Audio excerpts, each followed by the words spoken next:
অহাকালি ৭৭তম গণৰাজ্য দিৱস আমি চিৰাং জিলাত বিস্তৃত কাৰ্যসূচী উদযাপন কৰিবলৈ আগবাঢ়িছোঁ।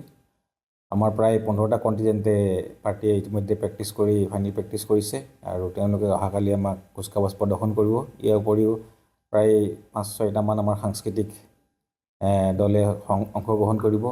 আমাৰ বিভিন্ন বিভাগৰ টেবলো প্ৰদৰ্শন কৰিব। ইয়াৰ উপৰিও বন্দে মাতৰম এটা সাংস্কৃতিক গোষ্ঠী আমাৰ ইয়াতে পৰিদৰ্শন কৰিব। আমি সম্পূৰ্ণভাৱে হেৰি হৈ উঠিছোঁ, প্ৰস্তুতি সম্পূৰ্ণ কৰি উঠাইছোঁ আৰু আইন শৃংখলাৰ ক্ষেত্ৰত আমাৰ পুলিচ বিভাগক নিৰ্দেশ দিয়া হৈছে। আমাৰ বিভিন্ন অঞ্চলত এনেকুৱা আমাৰ চকী লগাইছে আৰু তেওঁলোকে পূৰা নিয়ন্ত্ৰণত ৰাখিছে। কোনো ধৰণৰ আইন শৃংখলা আমাৰ পৰিস্থিতি বেয়া হোৱাৰ কোনো লক্ষণ নাই।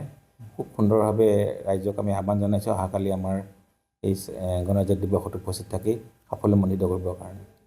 গেষ্ট হিচাপত কোনোবা মন্ত্ৰী আহিব? আমাক ইয়াতে চিফ গেষ্ট হিচাপে আমাৰ গাৰ্জেন মিনিষ্টাৰ সন্মানীয় ইজি ব্ৰহ্ম ছাৰক ইয়াতে হেপি হিচাপে চিফ গেষ্ট হিচাপে চৰকাৰৰ ফালৰ পৰা নটিফিকেশ্যন ওলাইছে। তেখেতে আমাৰ যোগাযোগ হৈছে, তেখেতে অহাকালি আহি পতাকা উত্তোলন কৰিব।